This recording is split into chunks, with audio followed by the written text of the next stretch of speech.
Christine Ramos. I am currently a medical assistant at the Penobscot Community Health Center. Let me ask, how many times has a medical professional prescribed you or a loved one Oxycontin, Percocet, or Vicodin for some sort of pain or surgical procedure? That's a great answer. I think I've been prescribed maybe a handful of times Percocet, Okay. and maybe even Vicodin. Anybody else? 5. Well, according to Nathan Yerby, in an article, Statistics on Addiction in America, 20 to 30% of people prescribed opioids misuse them, and 10% become addicted. In this presentation, I would like to discuss a treatment option called Suboxone that is used to help with our current opioid addiction issue.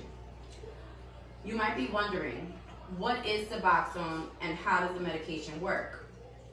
Suboxone is the brand name for the prescription medication used in treating those addicted to opioids. Can I ask you a question? I'm sorry. What side effects does this medication have? Is it similar to some of the other types that have been used to help with addiction? It does, but we'll discuss that later on in the presentation. Any other questions? Okay. So the Suboxone is available in tablet and film form, which dissolve right under your tongue. Suboxone is a single tablet or film that consists of 2 different types of drugs, buprenorphine and naloxone. Buprenorphine is an opioid agonist, whereas naloxone is an opioid antagonist. Buprenorphine, which has been used successfully as a treatment for heroin addiction, works by acting on the brain's opioid receptors to relieve the withdrawals and the cravings without prompting the same intense high or dangerous side effects as other opioids. When combined with naloxone, buprenorphine's abuse potential is further limited because people who try to inject it experience severe withdrawal symptoms. Therefore, let's just say a person is to inject it, now what is blocking is your withdrawal symptoms. So if you try to take it in a different shape, way, or form, your withdrawal symptoms will come back instantly. So you guys might be wondering how one medication might cancel out an addiction to another medication.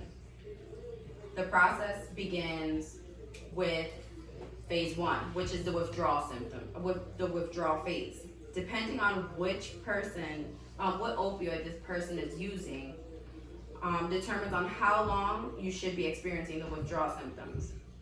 So it can last up to anywhere between 12 to 72 hours. So when you do come in for phase 1, what you're coming in with is your withdrawal symptoms at its all-time high, which then leads us into phase 2, the stabilization phase, in which the patient's provider will instruct the patient to take 4 milligrams of Suboxone. The patient will sit in the office for about 20 to 40 minutes. If their symptoms continue and their withdrawal symptoms are still at a high, they then up the Suboxone for 2 to 4 more milligrams. And this will go on roughly for 3 days until the patient is experiencing no symptoms at all. Should this be coupled with some sort of inpatient facility care?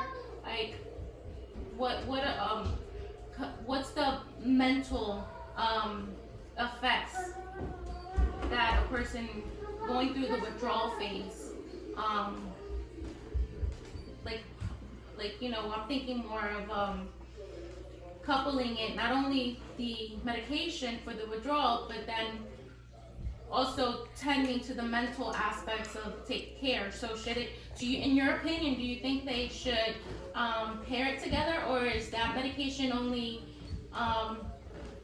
given to you and that you have to look for the care yourself for the mental aspects of it? Along with the medication treatment, it is also a requirement for patients to do some kind of group therapy or like a one-on-one with like a therapist, kind of like a counseling thing. But it's not mandated.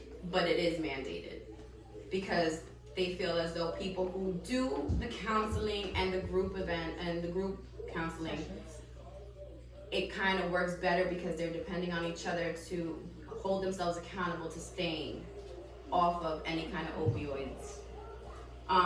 But along with that comes phase 3, which is the maintenance phase, which is when a patient is doing well and they're coming in frequently, they're doing their therapy, they're doing, they're taking their Suboxone as directed.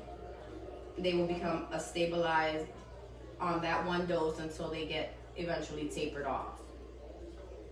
But as you may know, most, if not all, medications do come with pros and cons.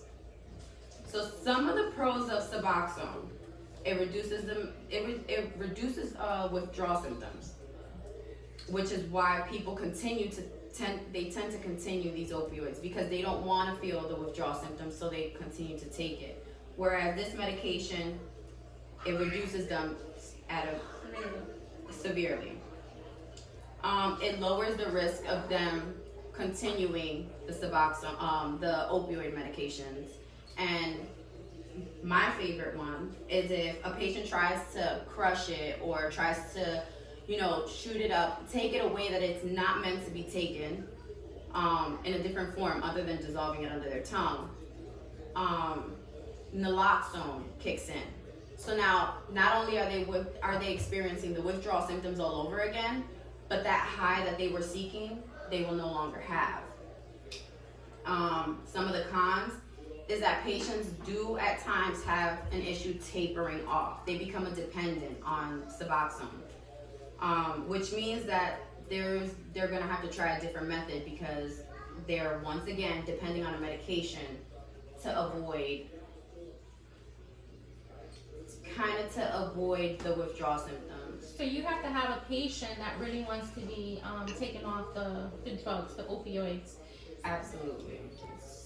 So they have to be committed to taking the medication. So yes, it may as directed. As directed. So it may not work on someone who is still treading the line of being an addict and wanting that high, or just even that feeling of satisfaction that they have when they do take these opioids. Can they digress and let's say they wanted to shoot it up and they did try to shoot it up, and it gave them the withdrawal symptoms, would that initiate them going back to an opioid to get the high? Because it ultimately will, but again, because it's temporarily in their system, it's like a blocker. So they're not getting the high. high. They're not getting the high that they seek.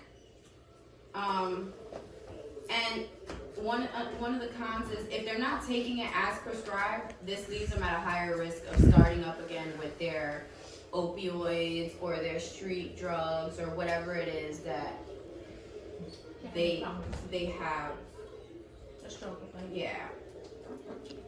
So within this presentation, I have informed you on what Suboxone is, the process in which it works, the pros and cons regarding the medication. So hopefully now that you understand a little bit better how the treatments work, you'll be better informed, so next time you do see a Facebook post or it's on the news about the opioid addiction rise, or you just hear it in the midst of a conversation, you're better informed than you were prior to this presentation. Thank you.